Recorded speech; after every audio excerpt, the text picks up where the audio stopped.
indirect speech. Baik reported speech maupun direct, indirect itu merujuk pada kalimat yang sama. Kalau dalam bahasa Indonesia biasa disebut dengan kalimat langsung dan tidak langsung. Oke, semoga kalian masih ingat materi ini karena saya yakin ini bukan materi baru untuk kalian. I believe you learned this in your previous English, either in your senior high school or even in your bahasa Inggris one, but I believe this is not something new for you. But the big question is, do you still remember or not? Nah, semoga saja kalian masih ingat dengan direct dan indirect speech. Karena apa? Karena ini materi yang cukup rumit. Biasanya materi ini sulit untuk dipahami, tapi mudah untuk dilupakan. Kayak gitu.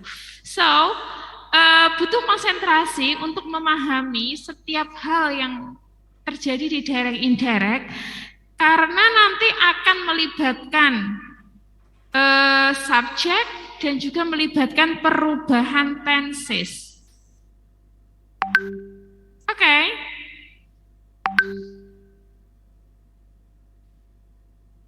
So everyone, let's look at the first chapter. Now look at the first page. Wait.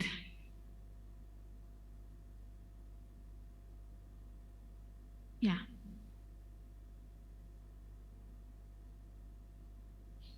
So this is the definitions of indirect speech. So kita memang fokusnya itu pada kalimat tidak langsung atau indirect. Karena apa?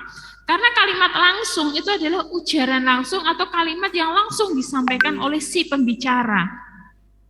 Yang menjadi masalah adalah jika kalimat itu disampaikan kepada orang lain, maka itu menjadi indirect. Dan kalimat indirect itu membutuhkan perubahan tenses dan juga perubahan subjek. Let's look at this page. Indirect speech is also known as reported speech.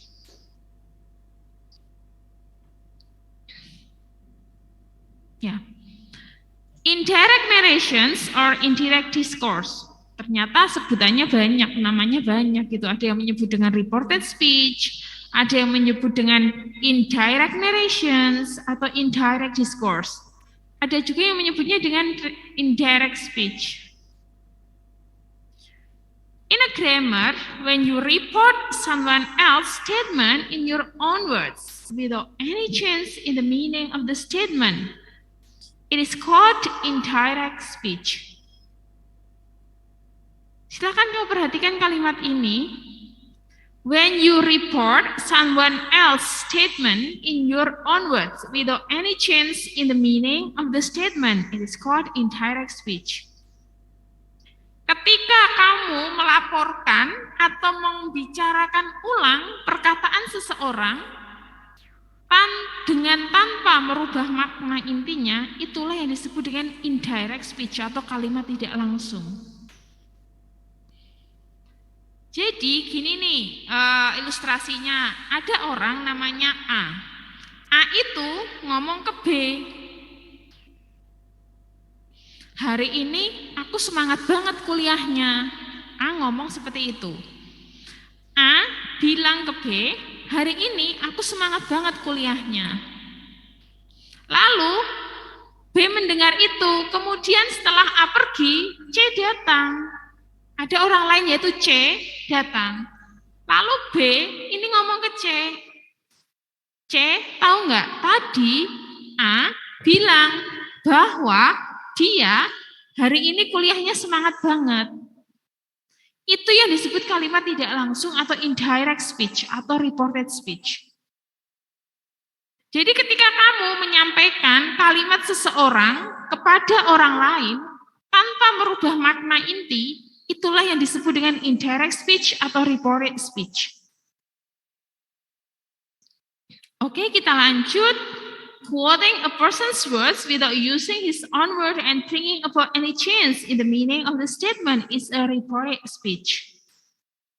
Ketika kamu mengutip, quoting itu mengutip. Ketika kamu mengutip perkataan seseorang, tanpa merubah makna dari kalimat yang kamu kutip, itulah yang disebut dari reported speech. Kamu boleh kok merubah kata-katanya, boleh merubah redaksi kalimatnya. Yang tidak boleh adalah merubah makna inti dari kalimat aslinya. So, that was called as reported speech. Okay, next.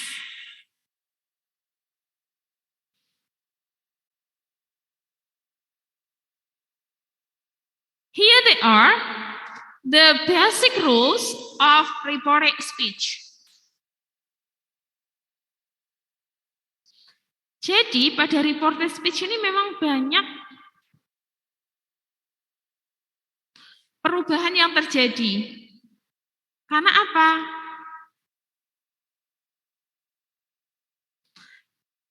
Karena kalimatnya sudah berpindah orang. Dari orang pertama disampaikan ke orang kedua.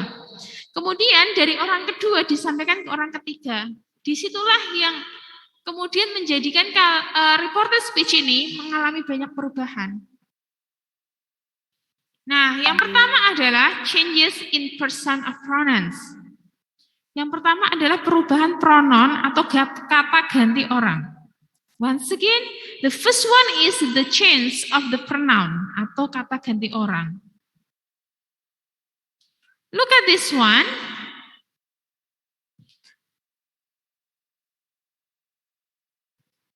First person pronouns in reported speech are always changed according to the subject of the reporting speech.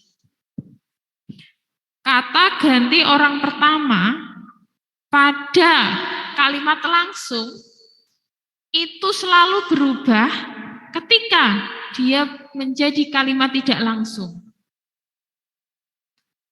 Remember, kata ganti orang pertama itu biasanya berubah jadi kata ganti orang ketiga. Jadi contoh nih, ada yang ngomong dari A ngomong ke B.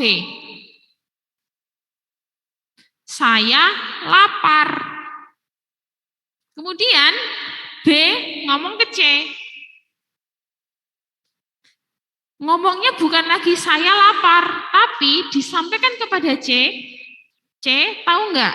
Tadi dia, si A, bilang bahwa dia lapar.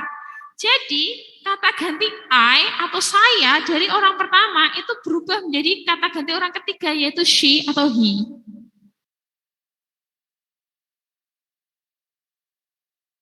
Itu catatan yang pertama. So, the first person pronoun usually change into the third person pronoun. The second one, second person pronouns in reported speech are always changed according to the object of the reported speech. Kata ganti orang kedua juga biasanya berubah. Kata ganti orang kedua itu apa? Ada yang tahu kata ganti orang kedua?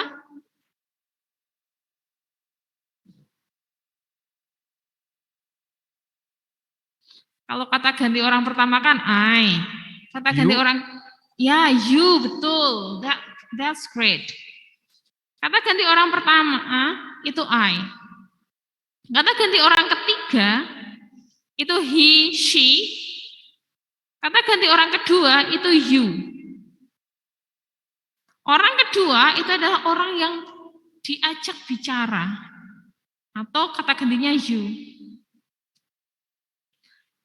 Nah, pada reported speech, kata ganti you itu biasanya berubah jadi kata ganti orang pertama.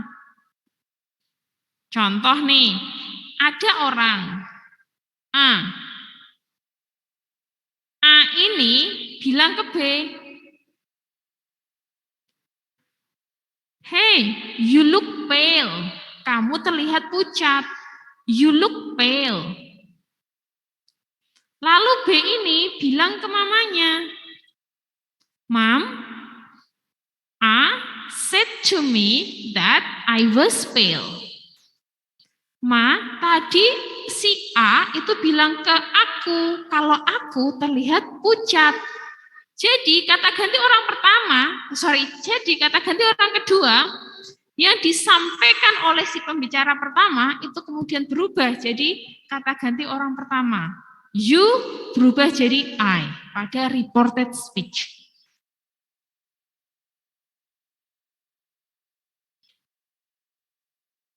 Okay then, the next one is third person pronouns in reported speech are not changed. Nah, yang paling mudah adalah jika kamu menemukan kata ganti orang ketiga. Kenapa? Karena kata ganti orang ketiga ini tidak pernah berubah. Jadi orang ketiga itu adalah orang yang menjadi subjek pembicaraan. Orang yang menjadi objek pembicaraan.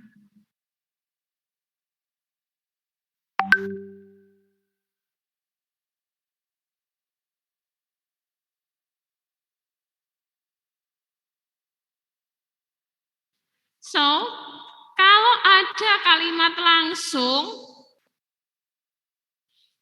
yang subjeknya kata ganti orang ketiga, bisa he, bisa she, maka pada reported speech atau kalimat tidak langsung, subjeknya tidak perlu berubah. Contoh nih, saya beri contoh ya. Contoh, lagi-lagi A. A itu bilang ke B.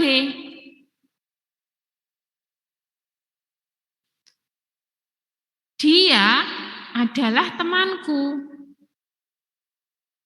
She is my friend. Kemudian B ini bilang ke orang lain lagi. Tahu nggak? Tadi A bilang bahwa dia itu temannya. Jadi kata ganti dia itu tidak berubah, tetap merujuk pada orang ketiga. Okay then.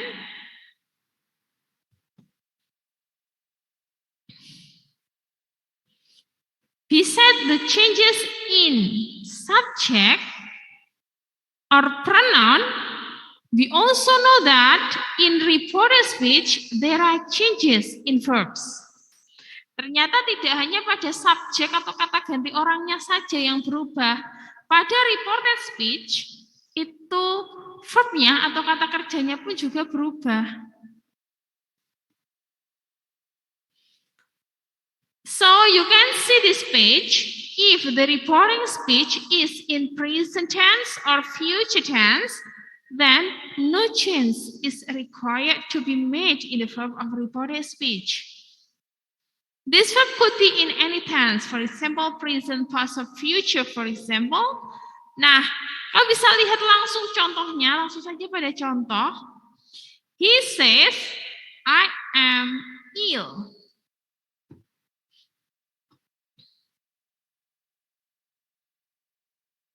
Yes.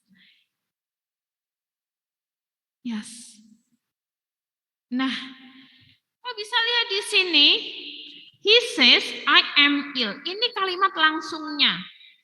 Oh iya, satu hal everyone yang tadi saya lupa atau saya lewatkan untuk saya sampaikan ke kalian bahwa salah satu ciri dari kalimat langsung itu kalimatnya diapi tanda petik seperti ini. Ya. Jadi ada tanda petiknya ini. Ya. Ini adalah ciri-ciri dari kalimat langsung atau ujaran langsung. Sedangkan pada kalimat tidak langsung atau indirect speech, kamu tidak perlu menyertakan tanda petik. Kamu bisa lihat di sini pada contoh indirect speech ini. Nah, pada contoh yang ada di sini, he said, kamu bisa lihat di sini dari kata says jadi said. I am ill. Nah, jadi that he was ill. M-nya berubah jadi was. Nah, tadi yang saya bilang bahwa kata gantinya itu berubah. Ini pronounnya. Pronoun itu kata ganti orang. I itu kan kata ganti orang pertama, ya kan? Maka dia berubah jadi kata ganti orang ketiga. So you can look here. Nah, jadi berubah kan dari I jadi he.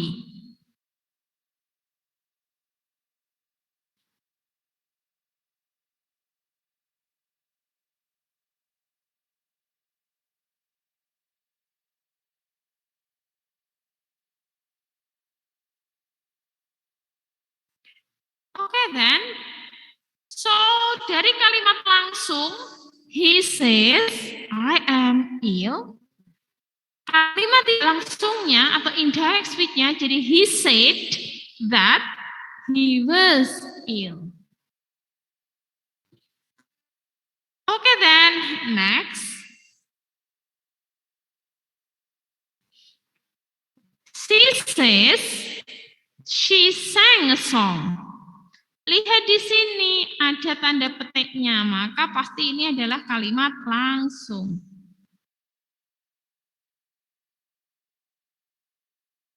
Bagaimana kalimat tidak langsungnya atau indirect speech-nya? She said, lihat everyone di sini.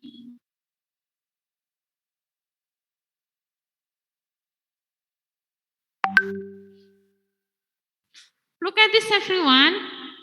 Kata says itu present tense berubah jadi said. Said itu bentuk lampau. Artinya kata kerja yang ada pada direct speech atau kalimat langsung itu kamu rubah jadi bentuk past semua atau bentuk lampau semua. Says jadi said. Lalu she sang a song. Nah, kalian lihat she di sini, ini kan kata ganti orang ketiga. Ini tetap tidak ada perubahan, tetap kata ganti orang ketiga.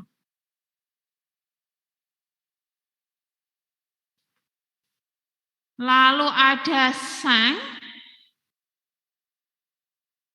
Ini sang ini sudah lampau, maka kemudian jadi had sung a song. Jadi di sini perubahannya tidak hanya pronounnya seperti she, tetap she, I jadi he. Tidak hanya perubahan pronoun, tapi kamu juga bisa melihat perubahan kata kerja. Says jadi said, sang jadi had sung. Nah, kalau kalian masih bingung, nanti akan saya berikan tabel perubahan tensesnya.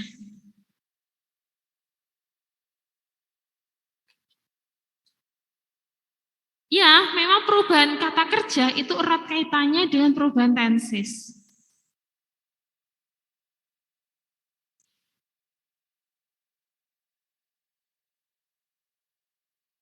Oke, then.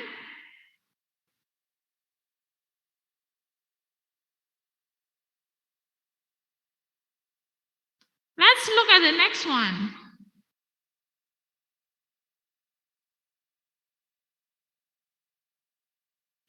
Nah, ini adalah perubahan tenses yang terjadi dari kalimat langsung ke kalimat tidak langsung atau dari direct speech dirubah ke dalam bentuk indirect speech.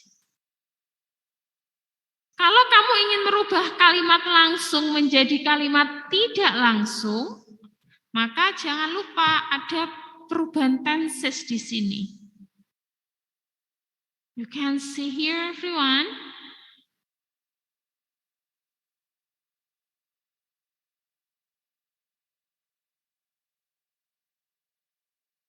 Okay, the first one is present simple or present tense jadi past tense. Ingat yang namanya present tense atau present simple itu adalah kalimat yang digunakan atau tenses yang digunakan untuk merefleksikan activity atau kegiatan yang terjadi sehari-hari atau nowadays. Nah, kalau kamu menjumpai direct speech dalam bentuk present tense, maka silahkan indirect-nya atau kalimat tidak langsungnya dirubah jadi past tense. Ciri khas dari present tense itu menggunakan verb 1. Sedangkan past tense itu menggunakan verb 2 atau bentuk lampau.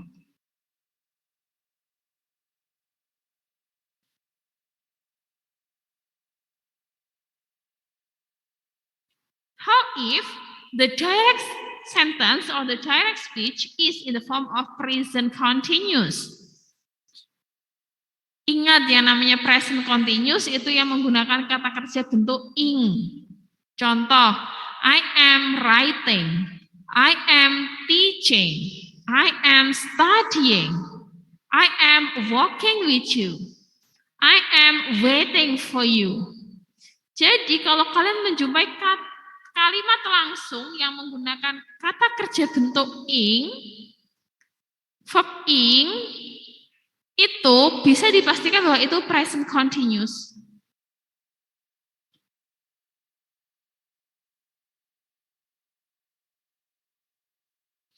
Nah, kalau kalian ingin merubah menjadi indirect speech atau kalimat tidak langsung, maka silahkan tensesnya dirubah menjadi past continuous. Past continuous itu yang seperti apa, Mem? Past continuous itu yang menggunakan was,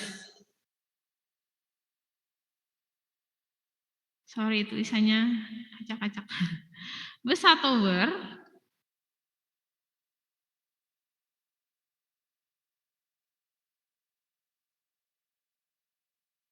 plus verb ing.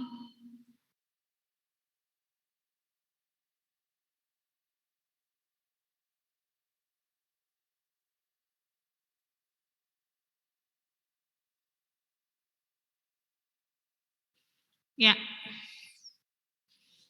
Jadi past continuous itu karena itu ada continuousnya, jadi verbnya atau kata kerjanya tetap kata kerja bentuk ing. Tapi di depannya itu ada to be-nya, was atau were. Itu yang menandakan pastnya atau bentuk lampaunya.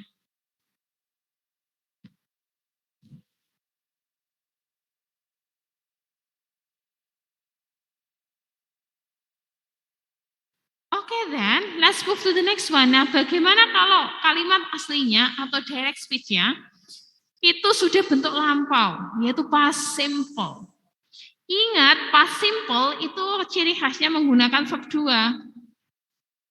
Dan ini merepresentasikan sesuatu yang terjadi di masa lampau. Maka indirect speech-nya atau kalimat tidak langsungnya itu berubah jadi past perfect. Past perfect itu yang seperti apa, Mem? Ingat yang namanya past perfect itu menggunakan had plus verb 3. Ya, ini past perfect. Sorry, ini had ya. Susah sih nulisnya. Ya, had. Had plus verb 3.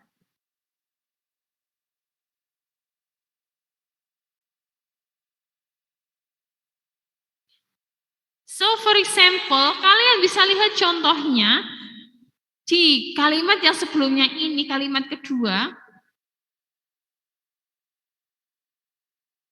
Nah, kalimat kedua ini contoh perubahan dari past tense ke bentuk past perfect. Ini kalimat langsungnya, she says, she sang a song. Dia berkata, dia berkata, koma, tanda kutip, she sang a song. Kemudian kalimat itu disampaikan kepada orang lain, maka dia jadi indirect speech. She said that she, kata sang ini jadi had sung. Karena ini memang mengalami perubahan tenses, yaitu dari past tense menuju past perfect. Past perfect yaitu menggunakan had ditambah verb 3. She had sung a song. Ini contoh real dari past tense menuju past perfect. Oke, we come back again. Nah, sebelum kita lanjut ke present perfect, ada pertanyaan kah?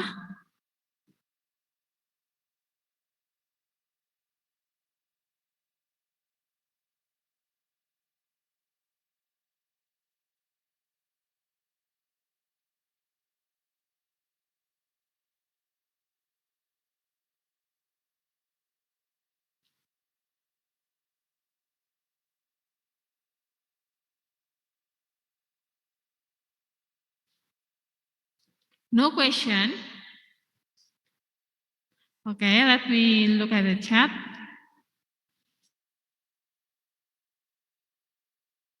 Sang itu verb 2-nya sing, ya. Ini ada pertanyaan dari Dimas, ya. Sang itu verb 2 dari sing. Jadi verb 1-nya sing. Let's chat here, sing. Verb 2-nya sang. Verb 3-nya sang, sing, sang, sang. Ya. Jadi verb 1-nya sing, verb 2-nya sang, verb 3-nya sang, sing, sang, sang. Okay. Any other question?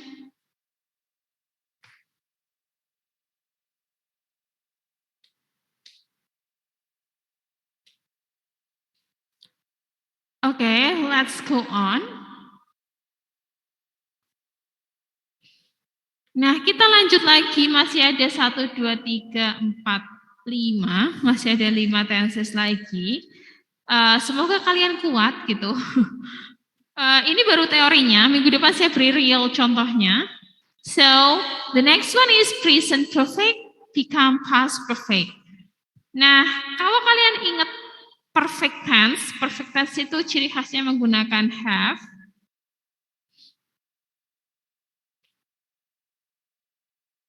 Has atau have.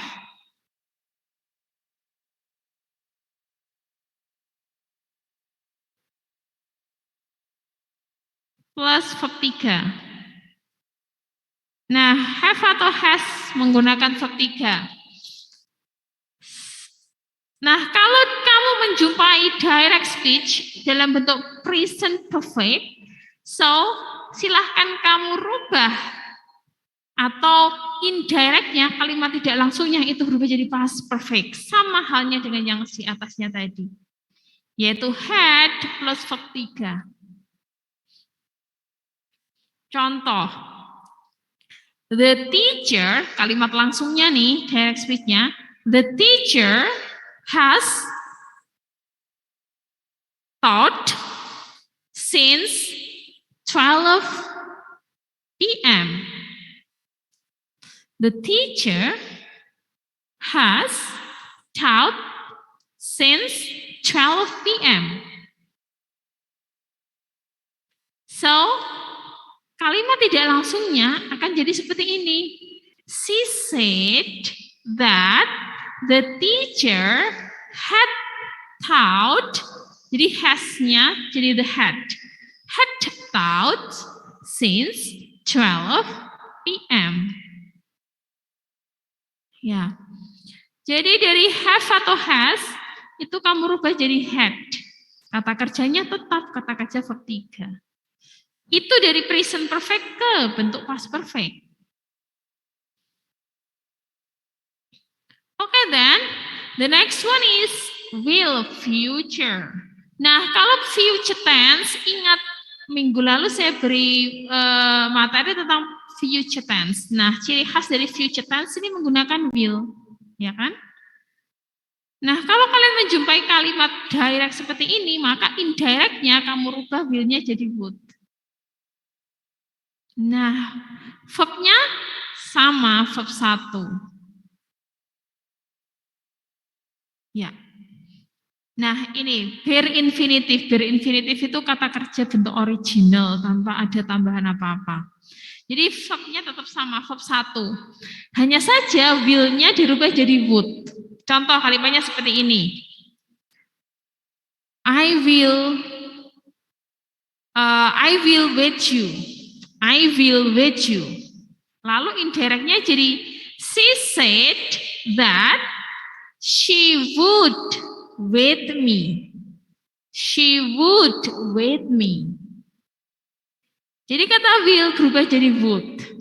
Verb-nya tetap verb 1. Tidak berubah.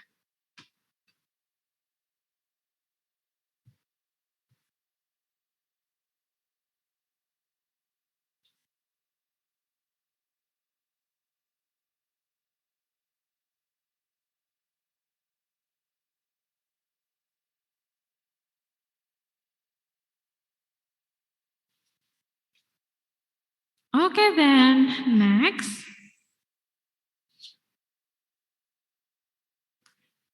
Nah, bagaimana kalau kalian menjumpai models atau bentuk model seperti can, may, itu silakan modelsnya kamu rubah ke dalam bentuk lampau. Jadi could, can, could. Oke. Lalu nah kalau can itu kan model, itu selalu diikuti verb 1. Maka begitu juga dengan indirectnya, verbnya tidak berubah, tetap verb 1. Yang dirubah hanya modelnya. I can hear you. I can hear you. Maka indirectnya jadi she said that she could hear me. She could hear me. Jadi yang berubah hanya can-nya saja. Can jadi could.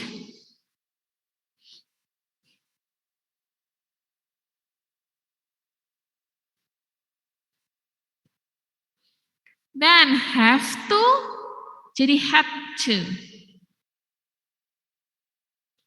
Nah, kalau kalimat imperatif itu jadi to infinitive. Kalimat imperatif itu apa? Tahu? Ada yang tahu kalimat imperatif itu apa? Imperative sentence.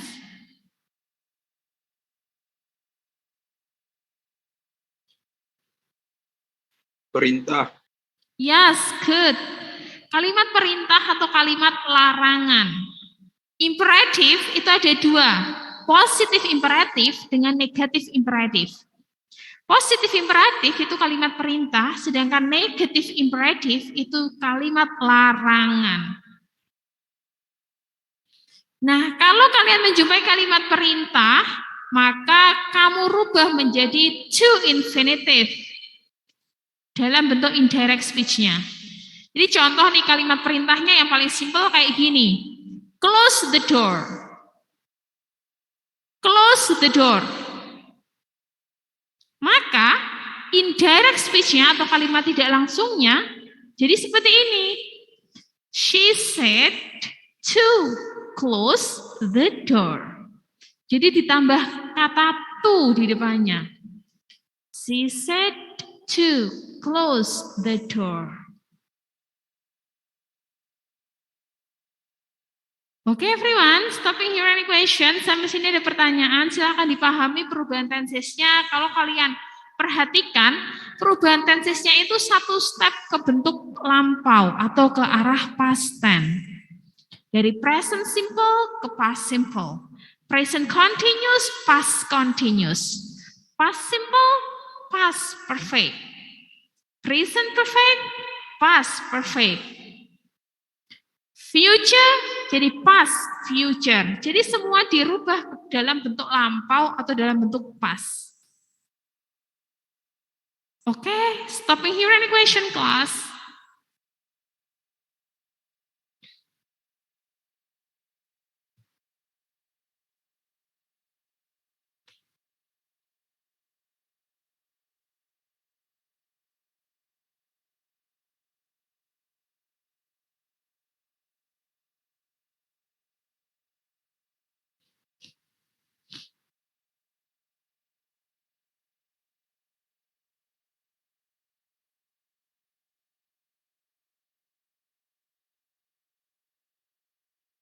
Oke, well everyone, semoga kalian tidak tanya karena kalian paham dengan apa yang saya sampaikan, bukan bingung. Kalau misalkan kalian masih bingung, silahkan setelah ini nanti kalian buka waskita kalian.